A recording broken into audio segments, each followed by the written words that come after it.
One light will turn your skin.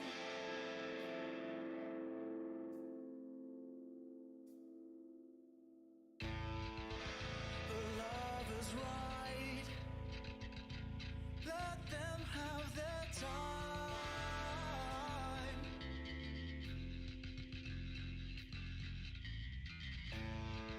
And I have this notion. Let's keep these wheels in motion. In motion.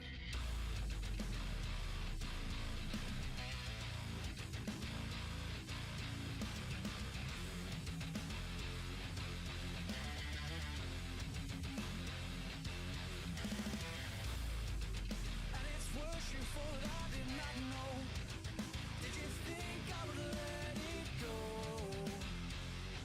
Oh no. And in time, yes, I'll think it's absurd. But until then, you'll leave your words.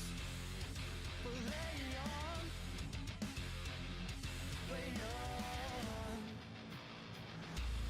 Now it's time to defend your lies. Lies you've been feeding me all this time.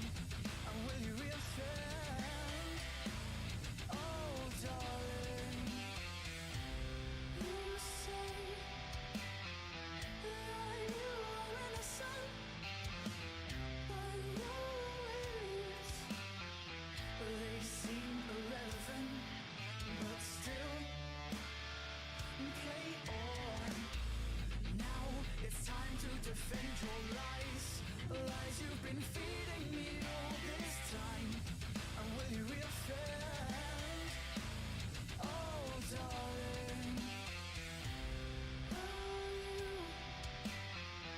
have reached your lover's end.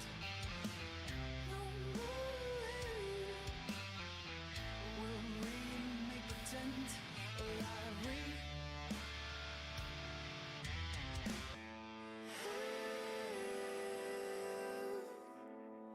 something to fight for. Oh.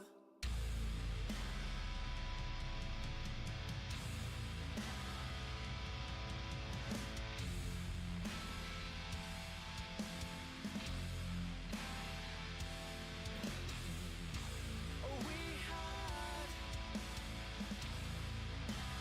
nothing to fight for.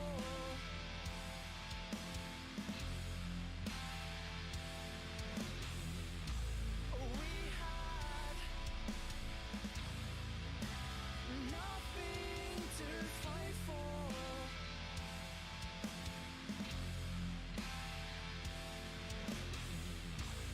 We had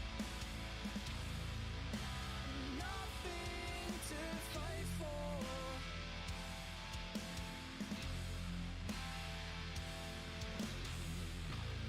We had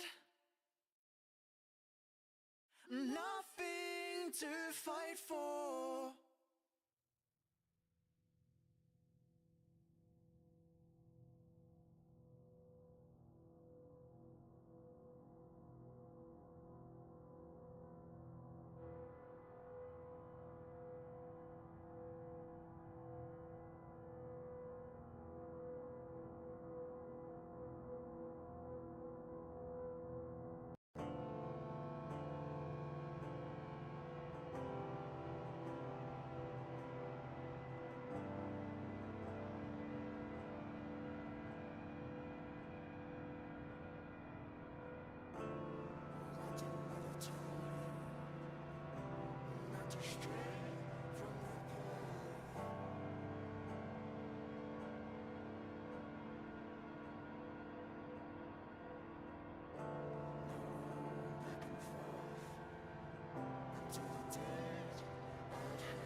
You were never the one to believe in hostilities,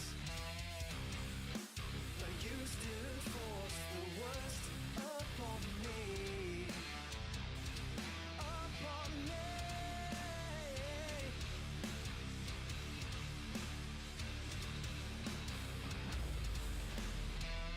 All you wanted was love, but that was never enough. No, never enough.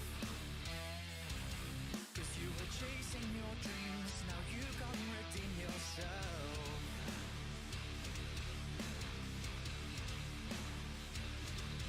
'Cause you were chasing your dreams, now you can't redeem yourself.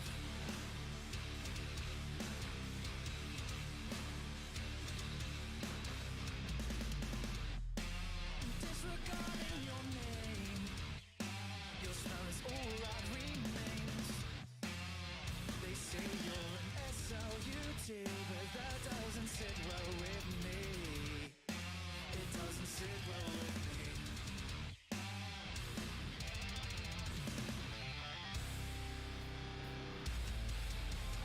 I remembered what you'd say. We're all looking to be alone.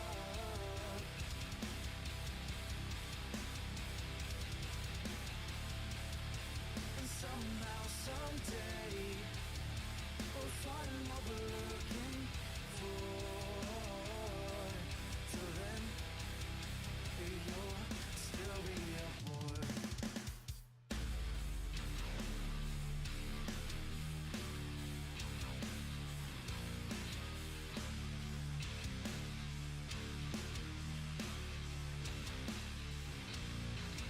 Don't tell me who I have become.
Good evening, race fans. It's the GT Endurance Championships 2024.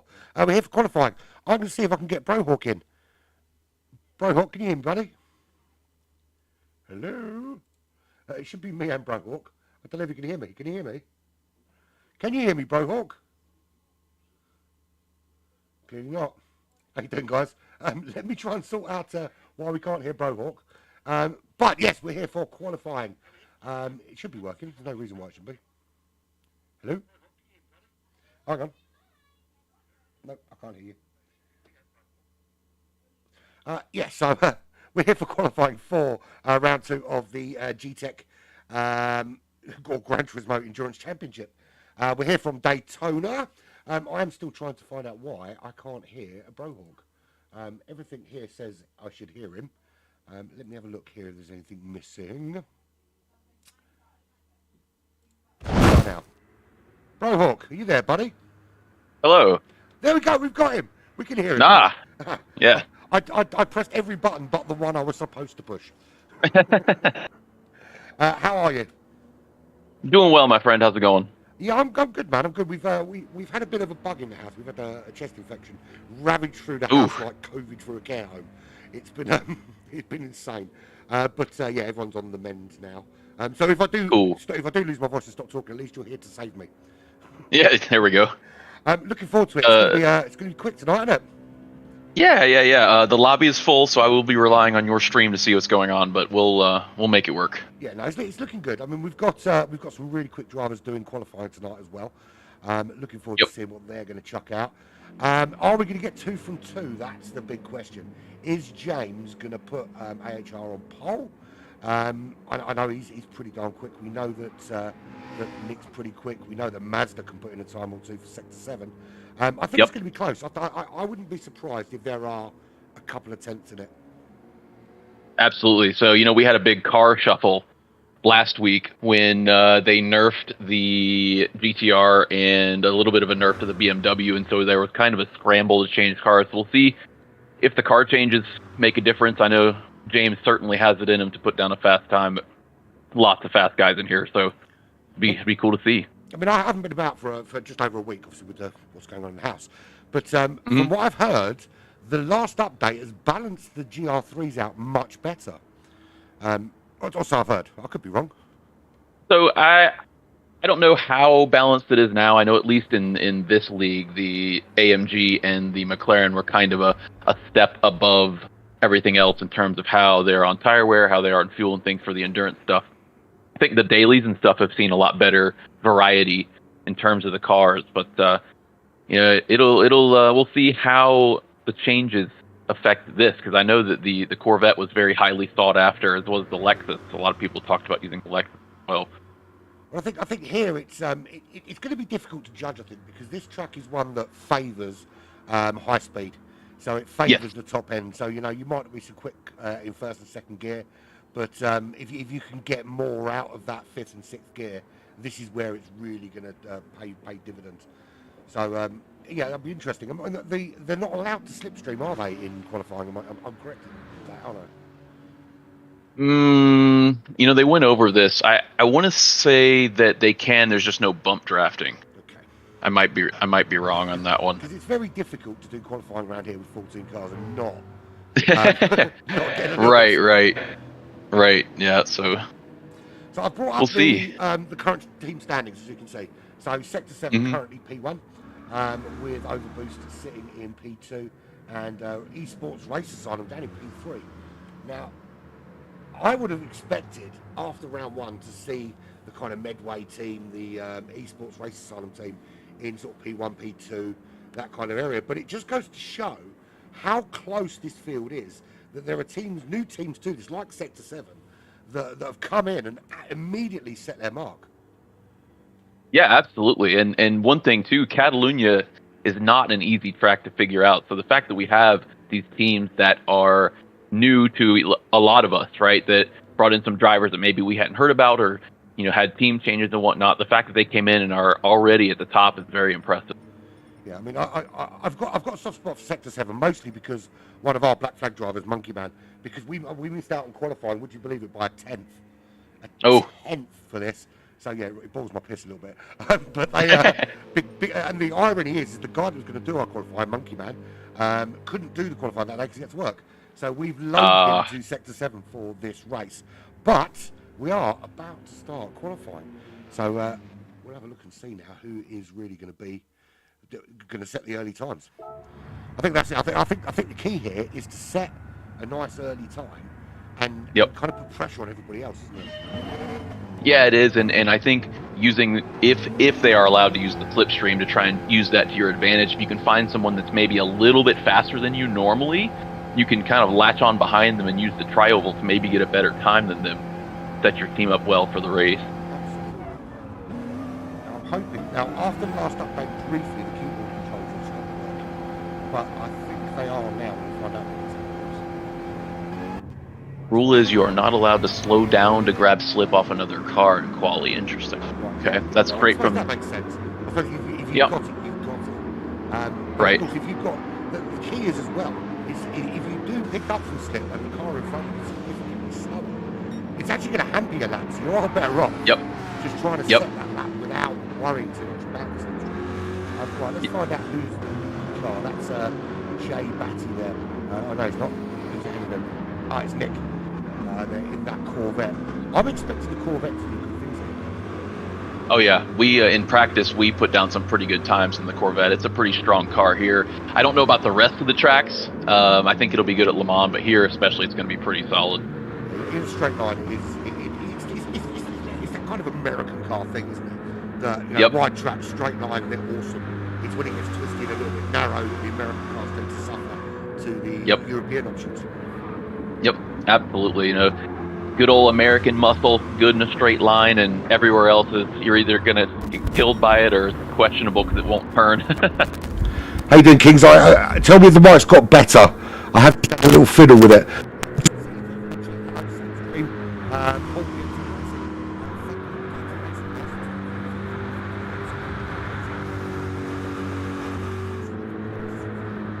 History of reviews.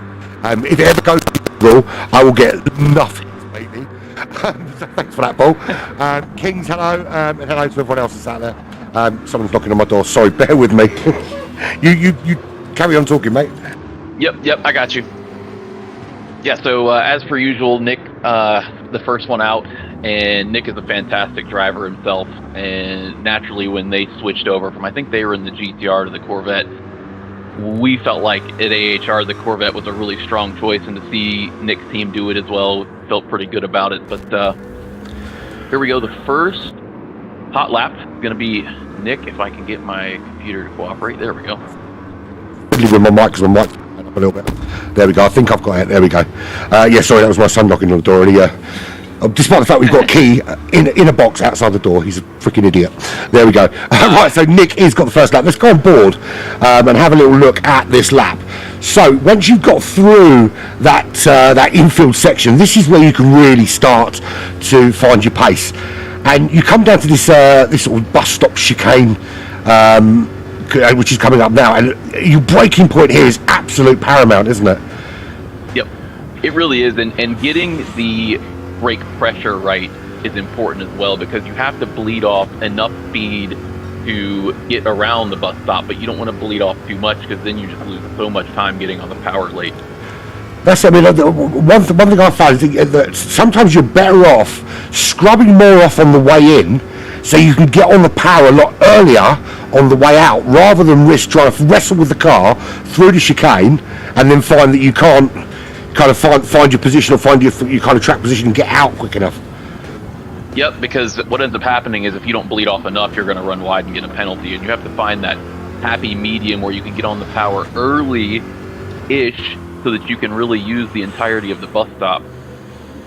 Yeah, so it's a brutal penalty here as well. Absolutely brutal. Yeah. I think if you get a 1 second penalty here, it equates to about 2.5 to 3 seconds of track time. Yep, because you're in such a high-speed zone and it forces you to hit the brakes for that amount of time. I think a half-second penalty is at least a full second time loss. So it's massive. I think here in Le Mans are the two worst tracks in the game for penalties. With I think it's Interlagos is a close third. Yep. So Nick at the moment 6/10 on I'm Mullet from the United States. So He's already set a phenomenal time. I mean, he's gone sub 45 already with a 44.5, and nobody else has managed to go that sub 45 yet. Yeah, a 44.5 is really strong. I think James was saying that maybe if the conditions are right, you could see a 43 from somebody, but that'll require a really strong lap with maybe some slipstream too. I think you need to be tucked right under the wing of somebody else. Yeah, definitely. So we're looking down the order. So I'm on it on row 1 with Nick. We've got James and Kaz are currently sitting on row 2. That's not a bad time from a McLaren. McLaren tends to lack a little bit, I think, top end, but he's very nifty through the corners. So maybe it's picking up that extra time through the infield. Then we've got, how do you pronounce his name? Azorendis? Azorendis. We'll get it. Yeah. We've got several hours tomorrow to get that one right. Yep. There's Batty, who's just put in a new time, put himself onto still on row 3, but above Azorendis now, with a pretty solid 45.3. Right down the order, let's have a look. So there's Ostereng. I should have my glasses on, really, shouldn't I? He's done a 51.7, so clearly that wasn't a representative timed lap. He clearly got something wrong there, but he's tucked behind Johnny Waffle at the moment, so that might help him out a little bit for a solid time, as we see Mazda putting in a 45.5. So currently, James is now on pole, and it's 4 1,000ths of a second he's stolen that by. Well, we take those, even if it's 1,000th, it still counts, but we're also doing the super pole, so really this is just about being in the top 7. Yeah, absolutely. Explain to everyone how the super pole works, mate. Oh, geez, you're going to put me on the spot. So the top 7 from this qualifying session go on to, I believe it is a 10-minute session after this. And that determines the top 7 order, and then I think the 8 through 14 is determined by whoever's 8 through 14 in this. So similar in some ways to the kind of the way the F1 do it, in that they kind of knock the bottom lot off and let the top lot go at it. Yep. So James looking pretty strong at the moment. Nick in there though still. Can he improve? That's the thing. If you as a driver, and you drive a lot more than I do. You've done your practicing, you've kind of whacked your times, and you know what you're expecting as a qualifying time. If you go out there and then you see someone set a time that absolutely blows it out of the water, even this early on in qualifying, is that a little bit demoralising, do you think, for the drivers? I think it depends on what kind of person you are. So for me, when I watch James drive, I recognize the limits of my abilities, right? So, I know that I know what I'm capable of, and then my goal is to just hit that. If I can hit that, I'm satisfied, because not everybody is. You can't. How can I put this? There are just people in the world that are just faster, right? And so if you get caught up in, oh my God, James put down a 44.5 and I've only ever done a 45.1, you're going to end up crashing, or you're not going to be able to drive your best. So I think it can be demoralizing, but you kind of have to push that out of your head. James has gone faster now too. You have to do what you can do and worry about the rest later, because it's still a 24-hour race. So yeah, you might not start, as high up as you like, but there's a lot of strategy to this as well that goes beyond qualifying. I think you're right. I think it is a lot about, obviously qualifying is about 1 lap pace, but whether you qualify on pole or qualify in 14th position, it's 24 hours of racing. So it's all about consistency. So if you're going to come out there and you're going to put in qualifying laps every lap over the course of a 2-hour stint, you are bound to make mistakes pushing at that kind of level. Kazar there, currently 3rd, just picked up a half-second penalty. So I think, it is about. I mean, today is the day to push it. You've got essentially your sort of hours qualifying here to kind of push the car to its limits. But I think what you want to do, and this is a certain way that I approach it, is that in the first couple of, certainly in the first sort of 15-20 minutes of qualifying, I want to get a time on the board that I'm really happy with. That I'll say, okay, if I don't put in another better time, I can deal with that. And then worry about kind of pushing it beyond the envelope and seeing if, you might make a mistake every time, but if it comes off, it comes off. If it doesn't, at least you've got something on the board. Yeah, absolutely. I think they call that a banker lap. I think I've heard that term before. And Yeah, that's exactly right. If you get a time that you feel happy with, then you can start to say, okay, let me see what I can really do with this thing. And sometimes that results in nothing, and sometimes you go faster than you ever went before because you discovered areas that you discovered more pace in areas that you didn't because you weren't pushing quite as hard as you could. It's funny what I find. I mean, and you know, I'm nowhere near the kind of pace of these guys, but I find that when I've kind of given up on it, and I'm just doing it for the sake of doing it, is when I tend to put in the best lap. It's when I'm sort of not overthinking it. I'm not giving it everything. I'm not taking the piss with the corners, really. I'm just kind of relaxed. I think that tends to be when you put out the best time. Yeah, it is, and it seems to be true with life in general. Whenever you're not so tense, you tend to just do better. And there's a quote, and I can't remember who said it, but it was something to the effect of, if you're not worried about the result, you get all of your skills. And it's true everywhere, and especially in something like sim racing where you have to concentrate so hard for so long. Sometimes it's actually easier to just take a breath and let it rip. Absolutely, and particularly because, you know, a lot of these guys are going to be doing 2, maybe 3 stints tomorrow. Yep. Yep. You know, they would have put, and you know, I can't stress enough. Some people watch this and they think, oh, these guys are just rocked up and they've only raced for a couple of hours.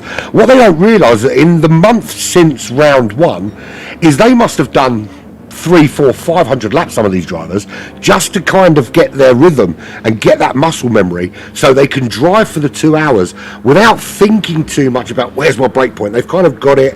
It's kind of there ingrained in that muscle memory, so they can sort of fight off the fatigue that way. Yep, absolutely. And then, you know, when you're in the chair, even though we're not in the actual cars, right, like it can be really tiring to have your focus up for that long. And so the more you can kind of automate that through the muscle memory of doing all the practice laps, the easier it ends up being for you to drive all that time without making as many mistakes. Yeah, I think one thing, I think there's 2 ways you can look at Daytona, is that you've got that infield section, but for the most part, other than the bus stop, the track is essentially turn left a little bit. So you can kind of relax. But the problem you've got on the other side of that is that if you are too relaxed, when you get to that really tricky infield section through Sector 1, if you are not on the money, you can lose so much time through there. You really can, and this track, this is my favorite track. I absolutely love driving on it because it fits my driving style of really dragging the brake through corners. And really the first 3 corners or the first 3 major corners, not the actual turn 1, 2, 3 in this. The first 3 major corners, you all kind of have to drag your brake through them, which I really like. But if the wind changes, which is something that does happen on this track a lot, if you're too relaxed, like you were saying, it can throw you off. Yeah, I mean, and you know, so as someone who drives, I mean, you drive quite regularly in events like this. Well, once you know you're sort of, you know, you're around 45 minutes into your stint, that's when the kind of cramps start to set in, and you start thinking, do I need to go to the toilet? And you start how hard is that last 15 minutes of a stint? It can be very difficult. It kind of depends on how you feel going into it. So like, I'm one of those people that once I get into a stint, I kind of just lock in and everything else around me just kind of shuts off. But and I also play with pretty light force feedback specifically so that my arms can handle it. But it can be tough because, you know, especially if you're not driving very well, you look up at the timer and you're like, oh my God, there's still an hour left of this. Like, I got to keep going for another hour. So it can be difficult if you're not on your game, but it can also be really satisfying if you're driving well too. So it kind of gives and takes away, you know, sometimes.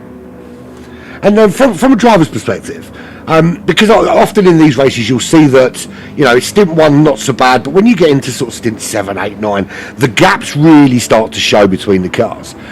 How hard is it, particularly when you're on maybe a late night stint, or it's, you know, some way through it, and there is no car either side? You know, you're looking ahead, they're 25 seconds ahead, the car behind you is 20 seconds back. How hard is it to stay focused when you kind of feel like you're in a bit of a time trial for a while? Me personally, I actually love that. You know, I do I do like having that clean track in front of behind me. I think that actually allows me to focus a little more because I don't have to worry about, okay, am I, you know, are they gaining on me or am I gaining on them? What am I going to do about traffic?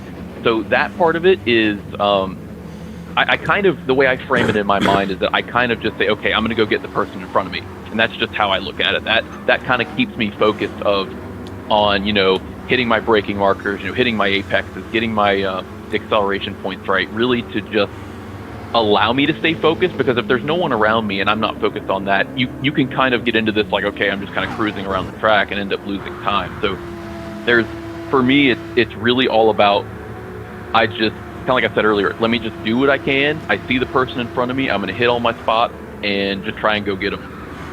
That's awesome, because for me, I find it the other way. I find if I've got an empty track, I start to think, oh, what the hell am I doing here? I kind of want to be in a battle all the time. Even if I can see the guy there and I know I can't catch them, I want to be able to see the back of the car. I think that's kind of what G's me on a little bit more, is either someone's chasing me, I can see them in my mirrors, or I can see that car ahead, and I know you've got the timer and you can tell by the timer how far back you are, but when you've physically got a physical target, that for me is the thing that kind of spurs me on, I think. Absolutely, and I feel the same way. But it's, with it, lobbies only being 14 cars and this track being pretty big, there are just times when there won't be anybody in front of you, and so I look at the delta a lot to kind of use as motivation. And sometimes, if the person in front of you is getting farther away, sometimes that gives you the ability to kind of mentally say, okay, either they're better than I am, or I'm pushing too hard and losing time, therefore I just need to reset, and then you relax, and then you start getting back to hitting your braking points and things like that. And sometimes it really just is getting the car around the track in one piece and handing it off to your teammates. Sometimes you can't do anything more than that, and that by itself is okay, because you got the car on the track without making your team's position a lot worse. That's it. I mean, I found with these endurance races, it's very difficult to, in early stints to say, okay, well, this team's clearly dominating, because there's different drivers to come. You're going to have, at certain times, you're going to have driver mismatches as well. You're going to have the very fastest driver on a team and maybe the not so fastest driver on a team in the same stint. So I think it's very difficult in early stints to go, okay, well, this guy's pulling away from me. It is a case of just keeping the car where you need it to be, and know that your teammate's going to come in after you and then pick up where you left off, and they may find that extra time, or actually you may have done a good enough job to keep them where they need to be. Yep, exactly. And really it's just for me, because I am absolutely not the fastest driver in AHR by any stretch of the imagination, and I know that as long as I do my stint and keep the car in one piece, I can hand it to one of my super talented teammates who can maybe find the time that I couldn't, or something like that. But if I don't do my job, if I'm crashing or getting penalties or things like that, then that to me is it's almost worse than, this is going to sound really weird, but that is worse than if I had gained some time and I don't know what I'm saying. But I think I know what you're saying. I kind of get where you're coming from. Is that if we were if we'd made it into GTEC, my advice would always be to the driver: look, if you can't hit that mark every lap, drop a tenth, drop a couple of tenths, and keep it consistent. Because there's 12 stints. If you might come in and it's not quite working, so just make sure you get the car home, even if you're losing time, because someone will come in and pick up that slack for you. Exactly, and everybody, and it could be depending on the day. Like maybe I'm having a bad day, and it's really just about safety. I talk to my teammates a lot about, guys, just this is a 24-hour race. A lot of it's about safety. Someone might be faster than you, but if they are getting wheel spin out of a corner too late in their stint, all that time they gained is going to be lost, as long as we just stay safe too. Absolutely, and the other thing as well, you don't know how much fuel saving the other cars are doing. You don't know how well they're looking after the fuel, after the tyres. So they could be on a completely different strategy as well. Right, let's have a little rundown, because we're nearly 20 minutes through. So James has put in what can only be described as a monster time, a 1:44.1. I wouldn't be at all surprised if we see a sub 44 lap here today for pole. because the times are tumbling. Nick still holding on that front row, 44.5 for him. Kaza and Jay Batty are on row 2. Kaza in that he's getting some great pace out of that 650S. He's on a 44.9. With Batty also 44.9. There's nothing separating those, 4 1,000ths of a second. 900 between him and Monkey Man, Black Flag driver, whoop whoop, although he's on racing for Sector 7 today. But good luck to him. But that's a really good time, and he did that for about 1:45.0. He did that without any slipstream at all, I've been told. The guy whose name I can't pronounce from Portugal, he's currently in 6th, 45.0 for him, just ahead of I'm Mullet from the United States with a 45.1, which ironically was his first hot lap, and he hasn't been able, he's got close but not quite close enough since then. Mazda from he's not in Australia, he's New Zealand, isn't he, Mazda? Shouldn't mix those two up, they'll punch you in the head. So Mazda currently running in 8th position for the other Sector 7 team. I do love the livery on this car. Let me have a little zoom into this, because they've gone kind of retro, but changed out the logo for the Sector 7 logo there. I really like that. I think it was Nuke that did that, but Nuke's done a really good job of that. It's very smart. Paradin therefore ready to race. He's currently with a 45.3. Ghost just behind him at a 45.5. He's putting on some fresh rubber. I need to go and get my glasses. Mantineo from Italy, running in 11:45.5 as well for him. Ostereng from that's Norway, isn't it? That one. Yeah, I'll get him. Or is it Denmark? Because I'm behind on the stream, I can't tell yet. But I'm sure once you get to it, I might. Me, the American, will have a crack at it, even though I might still be wrong. It's either Norway or Denmark. I'll get them mixed up. It's somewhere in Europe. They've got long hair and beards. 45.5 for him. My friend Roses from Race Asylum. I do love that livery on that 911. I see that quite a lot now, and it's a very cool livery, that shark kind of thing they've got going on. 45.6 for him. And Johnny Waffle from the Medway Racing League. He is only 2.1 seconds separates the alien that is James and Johnny Waffle in 14th. That's a really close field, isn't it? It is pretty close, and to be fair to Johnny Waffle, I mean, James is a half second ahead of Nick, and so really the field is even closer than that. Absolutely. And so this track is it's good for that. You know, it's not super complicated, and so you can have a lot of close qualifying times here. And of course, every lap they do, they're scrubbing off the fuel, because you know they're all going in for tyres, but no one is going in for fuel. So they're really going to scrub off that fuel. And when they're light, I think 1 or 2 people are going to put in a sub 44 lap. Nick is no longer on that front row, though. He is now on row 2. I'm Mullet from the United States. He's your fellow countryman from GSR. He's 3/10 behind James now. Really, really good pace in that Corvette for him. Wow, that's a really good lap for sure. Anything in the mid to low 44s in qualifying is really strong. Yeah, it's absolutely phenomenal. But I'm looking forward to this tomorrow, because I think it's one of those races where you really can. I think the nature of this track means that it's not going to be like you know, you find like races like Bathurst, for instance, they tend to get quite stale as you get into the sort of night time, when people slow it down through the mountain and people are spread out and they kind of go through the motions. But I think here, where you've got the opportunity for slipstream and where you've got these long runs on full power, I think we're gonna see some good battles, particularly in the midfield. When we get into the early hours of the morning, certainly in terms of the game, when it gets into the early hours of the morning, because it's well lit as well, so you don't have that issue of those kind of long shadows changing braking points and that kind of thing here that you do with some of the other circuits. Right, yeah, this track is pretty good about having very obvious braking points, even if it's like a line on the road or something. This track is also really well lit at night, which helps tremendously, because there are some tracks that there are barely any lights at all, and it can make it a little scary to try and battle with somebody at night.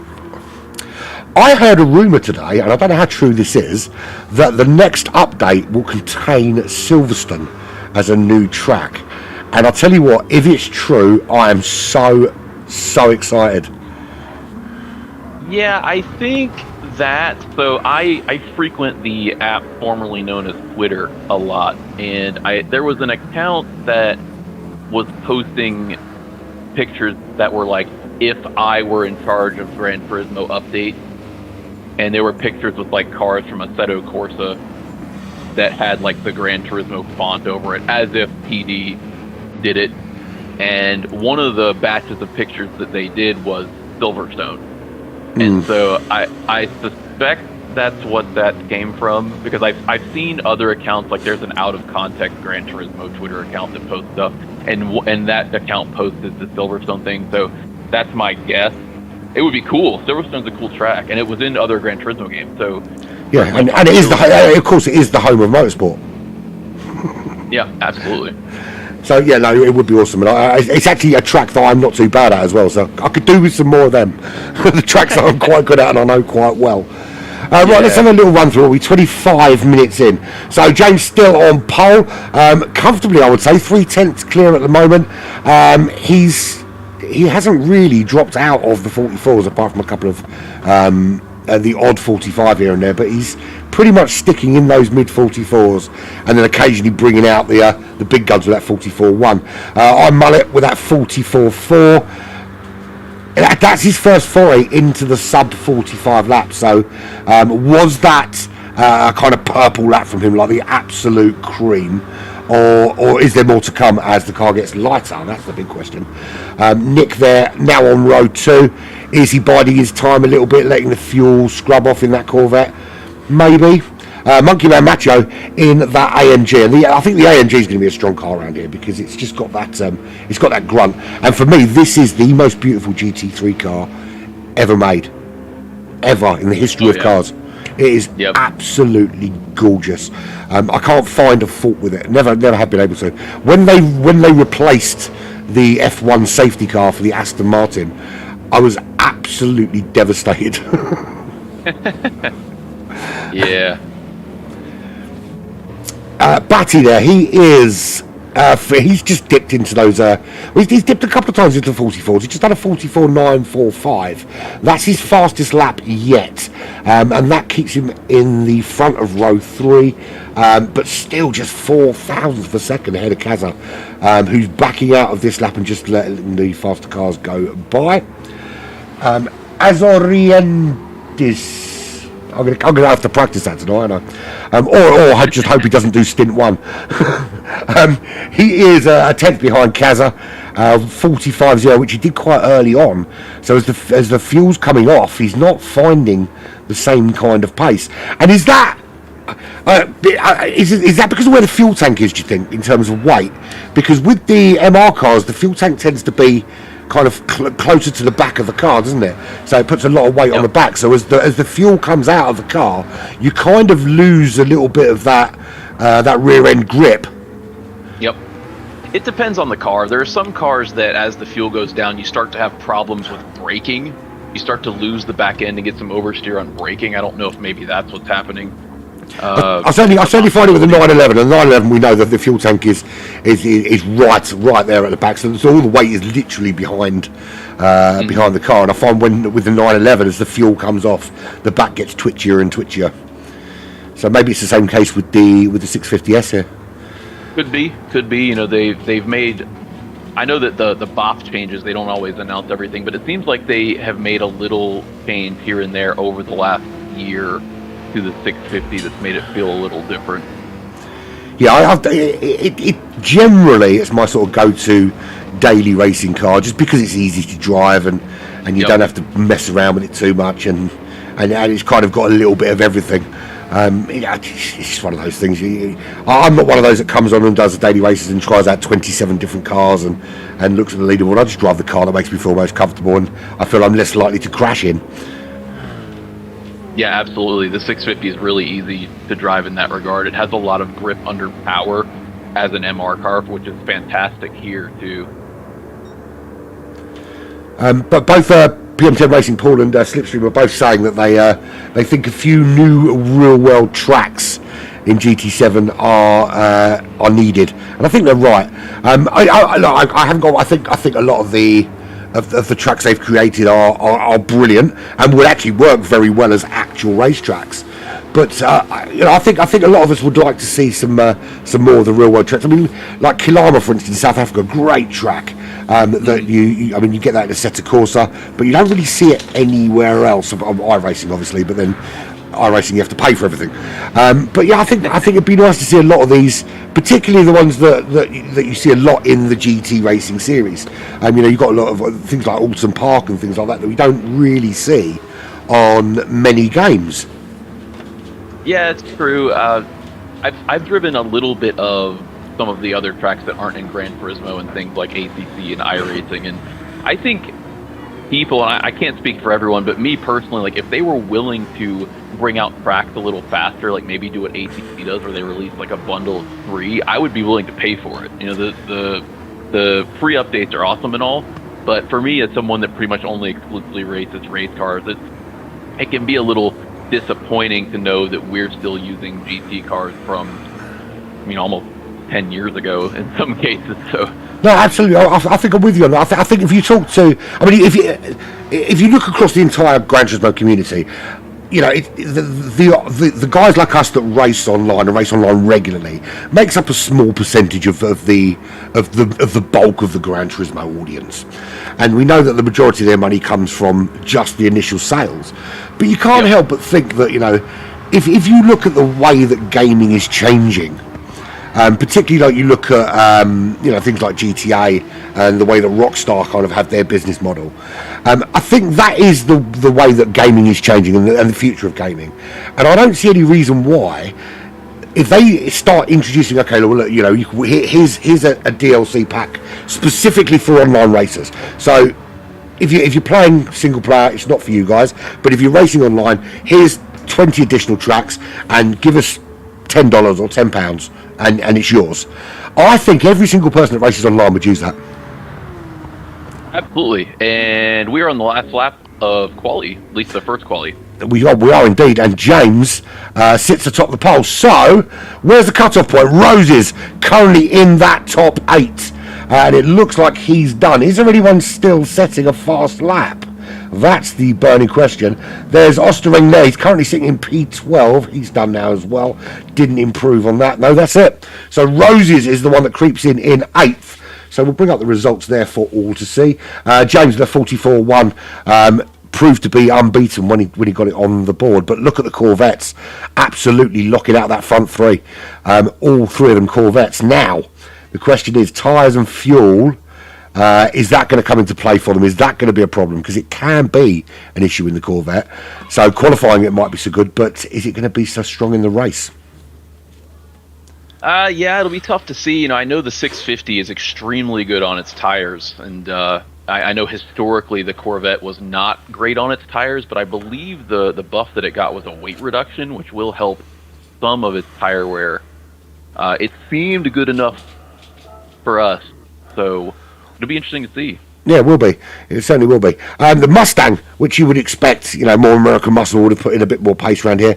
That's Mr. Johnny Waffle in that with a 46-1, which, to be fair, is significantly better than anything I could put in around here. So there's nothing I can really say about that. But it is quite a close field if you look across the 14.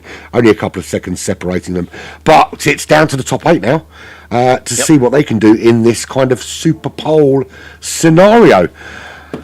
So it's very difficult to predict what happens over 24 hours, but if I were to ask you to go out on a limb and say, who do you think is the biggest threat in the race tomorrow? And obviously I know there's going to be a little bit of bias on your part.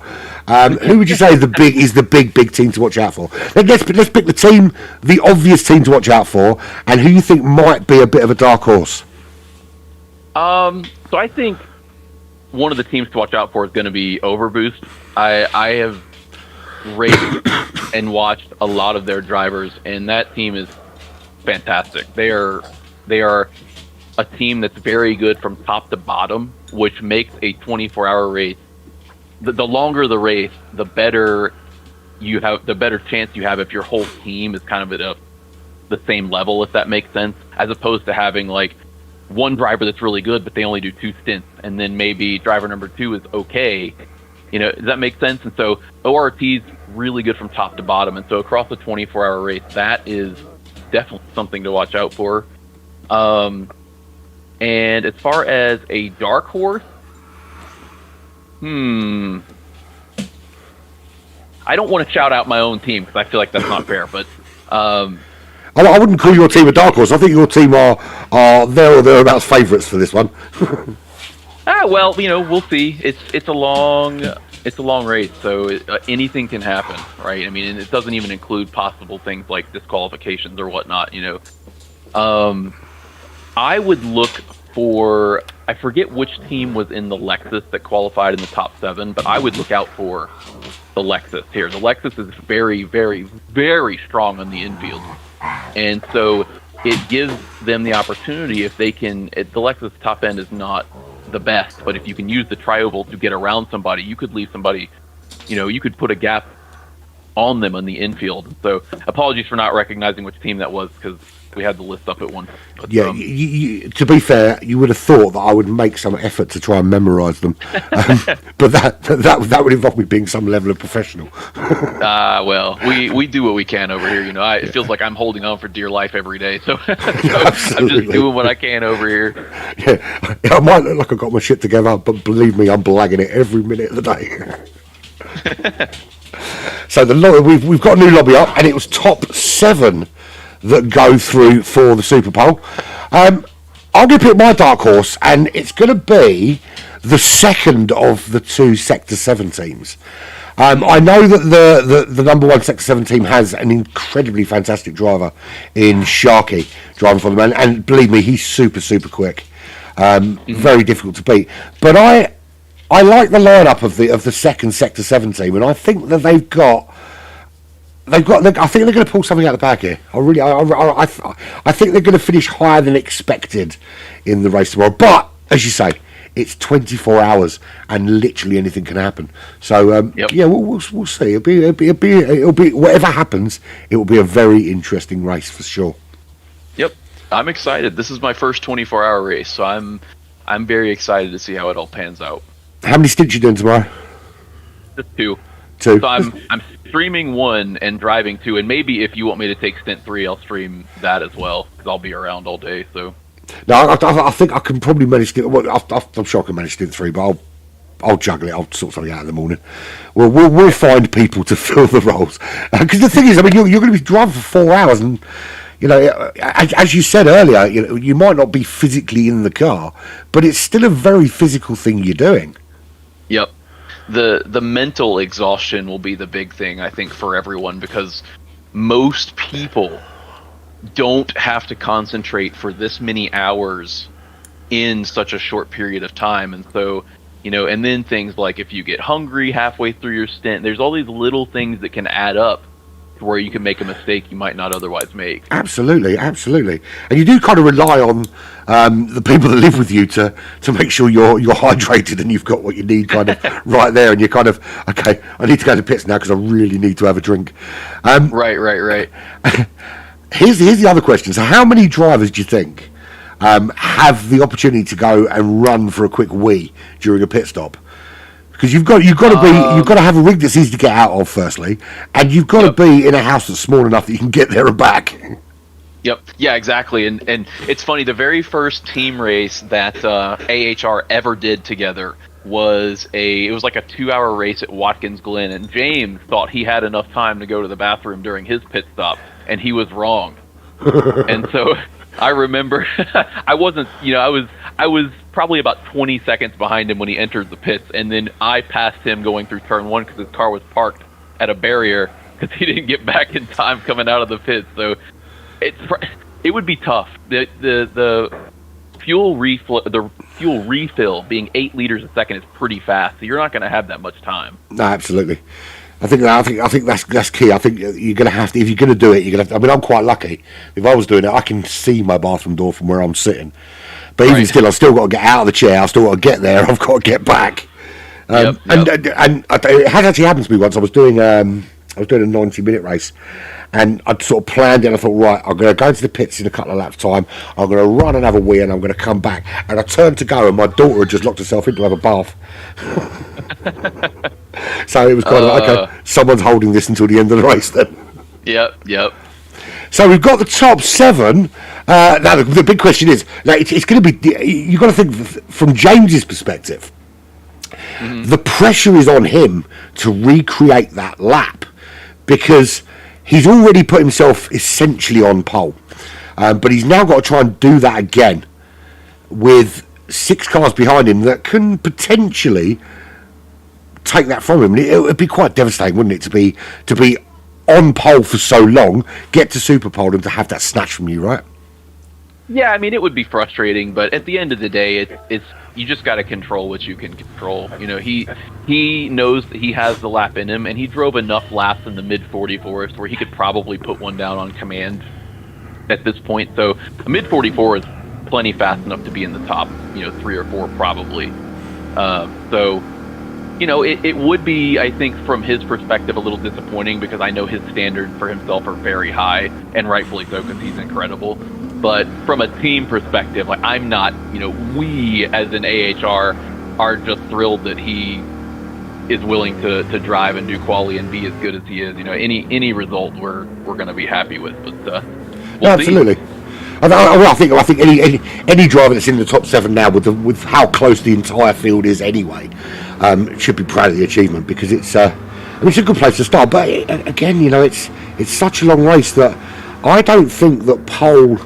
I think actually in a racetrack like this, pole matters less than maybe anywhere else because you're kind of at a disadvantage being at the front because essentially you've got 13 cars behind you, all getting tucked under your rear wing and using your fuel to get around the track. Yep. Yeah, exactly. And so really the only advantage you might have starting in first would be the turn 1 chaos. Maybe you could get away with not being hit, if somebody just brakes late or something like that. Speaking of James, I think he had a spill going into the first right-hander and reset to the pit, so he gets clean track, which might actually be beneficial for him. Possibly, but then you've got to look at all the cars ahead, although they're all bunched up behind Nick. And actually, Nick is probably one of the best people to be bunched behind because he's super, super quick. That if you're bunched behind him, there is that chance you can get a good bit of slipstream without necessarily getting too close and being compromised. So, yeah, the cars behind are going to get, well, certainly Kaza is going to get a little bit of help, but he's going to need to be make sure he gets it right, of course. But yeah, turn 1 chaos, because this Monza and this track are 2 that are notorious for lap 1, turn 1 shenanigans. As a driver, how do you cope with that kind of, you go into turn 1, you try and stay out of the way, and then next thing you know, you're facing the other direction, car in the wall. How do you get your head back in the game? Because you kind of psych yourself up for the start, and then boom, turn 1 that happens. How do you get yourself psyched back up and back into the game? It's really hard. So for me, in the way that my brain works, if something unexpected happens, it completely breaks my brain, and you kind of have to just take a breath, especially if you get spun out in turn 1. So there's no way that you're going to maintain your position, right? And so the best thing to do, get the car back on track, and even just the next few corners, maybe not take them at full speed, and just have this little discussion with yourself of, okay, I can't do anything about that. We have 2 hours to go. Just put your head down, get your laps in, hit your mark, and see what time you can make up. Because, in 24 hours, it's not a lot of time. Like, it seems like you're like, oh my god, the race just started, I'm 10 seconds behind. But across a 24-hour race, you can make that up just by having a good strategy, just by not getting caught in traffic, So you kind of just have to tell yourself those things, and the rest will work itself out. Yeah, it is horrible though, isn't it? You've got everything kind of there. You qualify well. You think you've got your strategy out, and then someone forgets that there's a quiet pedal next to the loud pedal. Right. So Nick has put in his first qualifying time, but it's Kaza And I said that the slipstream would help, and it has. It's put Kazza on pole with a 1:45.0. So they've actually started quite slowly in comparison to pole the first time, but the wind has changed.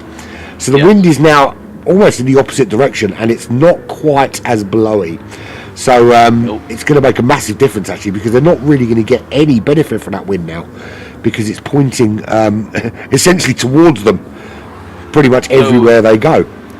Yeah, this wind is one of the slowest. So the wind they had in the first qualification was one of the fastest, and it makes such a big difference when it comes to hitting your braking points. You just lose time without even realizing it. I think our dreams of a 1:43 may have been dashed by that wind, but you don't know. So Kazza is on pole. Nick currently sitting on that front row with him. Row 2 is I'm Mullet and Monkey Man Macho Man, and he's doing such a good job in that AMG. James there, he is 5th. Of course, he's got some time to make up, so he'll probably improve on that. As he finds the rhythm, because he had that, as you say, he had that little spill early on, so you have to kind of get your head back in the game and find that rhythm again. That's the other question, actually, with pit stops. You know when you have, and I've had it before, you kind of get that purple patch, and you're hitting every apex, and you feel that you're putting in really consistent times, and you feel it's perfect, and then you can see the fuel going down. There's times when you look at that and you think, I don't want to pit, I want to keep this momentum going. Yeah, absolutely. The getting into the flow of the track and the rhythm of all of it. It's just sometimes you kind of get what they call in the zone or in the flow state, depending on how you look at it. And a pit stop can, if you break your concentration in the pits, it can ultimately harm you a little bit.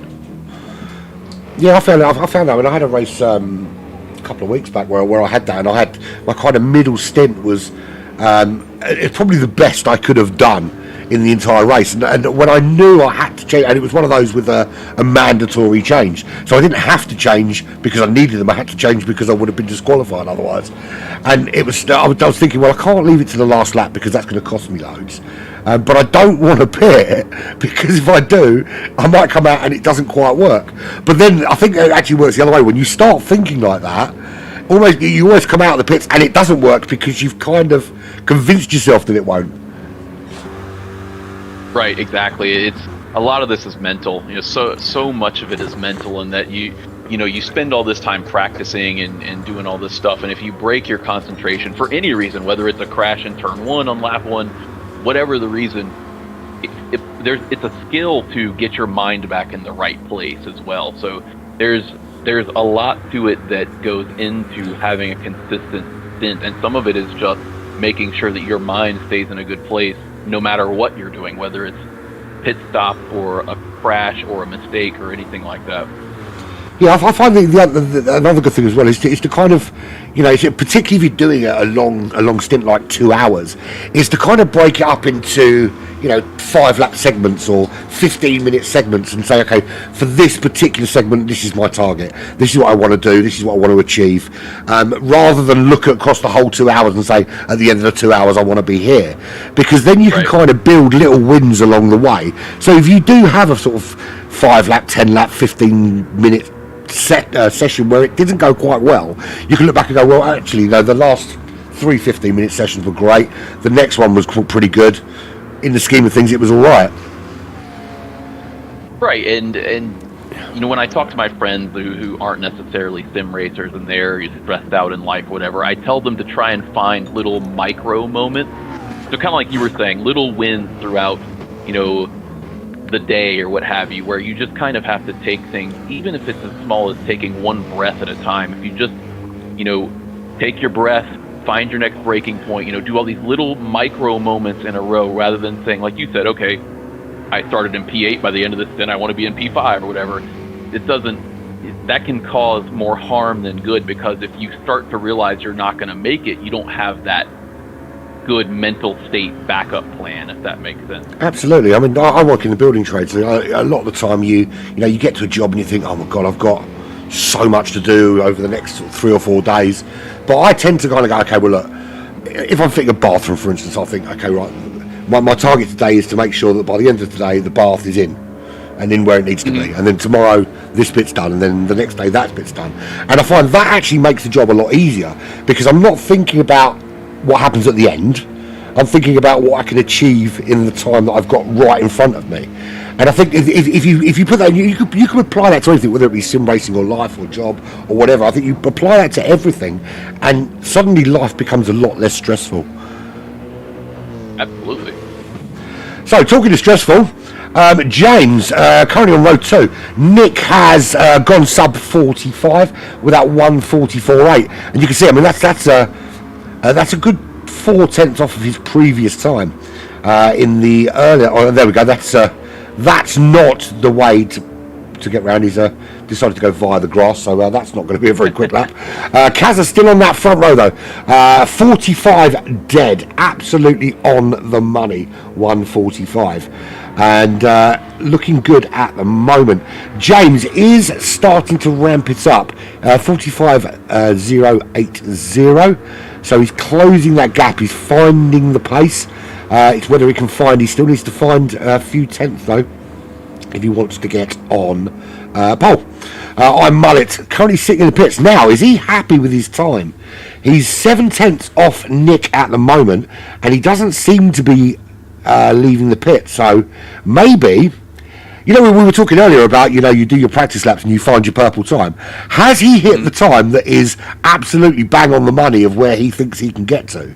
And he's like, I'm going to stay here now. Yeah, you know, could very well be. I know that the wind definitely makes a difference here. It's kind of annoying how much of a difference it makes. And yeah, of course, when you're heading down towards that bus stop as well, that's a crosswind, which is going to make things even harder. So, yep. Who manages to squeeze through for another lap? So Nick is in the pits. He's given it up the game. He's holding on to hope no one nicks it. Kazar is done. Currently sits second. James, he's on his final lap. Now, is this going to be a pole stealing lap? It's looking not too bad. A couple of seconds left. Is he going to beat it? He's not. He stays on row 2. But a valiant effort. We've got the Portugueser. He is currently sitting on row 2 as well. He's finished Monkey Man Macho with a 45.4. That's a good lap in the AMG. Really good lap. I'm Mullet in 6th, and Batty in that Lexus, and he was your little outside bet, wasn't he? 7th at the moment. So 8/10 separating the top 7 drivers. That's a pretty close grid to start the race tomorrow. Yeah, it is definitely. It's going to be a really exciting race for sure. So so we start at 3 o'clock our time. What time is it your time that we start? We're 4 hours behind, so it's 11 a.m. Yeah, 11 a.m. So it'd be interesting lunchtime for you guys. So who are we waiting on? Kazza is coming round now. Is it because someone's sitting in the pits and haven't come round? That might be why, actually. Yes, we're just waiting for the timer to tick down. But yeah, 45.000. Do that one again. Yeah, right. It is really, really hard to kind of hit those numbers, isn't it? Sometimes, it is. Even to hit within a couple of tenths of a time sometimes is a difficult thing to do. Yeah, it is. It's kind of crazy how, you know, laps that feel similar can have such different times too, even if it's like a few tenths. I think that's what separates the men from the boys. I mean, if you look at the professional racing drivers and you say to them, right, go out there and give me that time, they will give it sort of money, which is, I suppose, why they get paid the big bucks and we don't. So there we have it. Exactly. That is your top 7 for tomorrow from the Super Bowl. So Nick in the Corvette, and again the Corvette looking very, very strong. 1:44.8, he takes pole. He's joined on that front row by Kazar. In the McLaren 650S. Now, to get that kind of time out of McLaren, particularly with that wind, that is pretty awesome. James in the Corvette on row 2 with Azriendis. I'm going to get that right at some point. Also in the 650S in 4th. Monkey Man Macho in the AMG GT3. I'm Mullet in the Corvette in 6th. And Jay Batty in that Lexus RCF rounds out that top 7 from the Super Bowl. Thank you very much for joining me, Bro Hawk. It's been awesome. We will catch up tomorrow, I'm sure. But everybody, don't forget to like and subscribe and share and all the stuff you need to do. And we will see you live here, 11 a.m. US time, well, depending on where you are in the US, of course, 3 p.m. UK time for stint number 1 of the second round of the G-Tech Daytona 24 hour. It's been emotional. See you later, man. Cheers.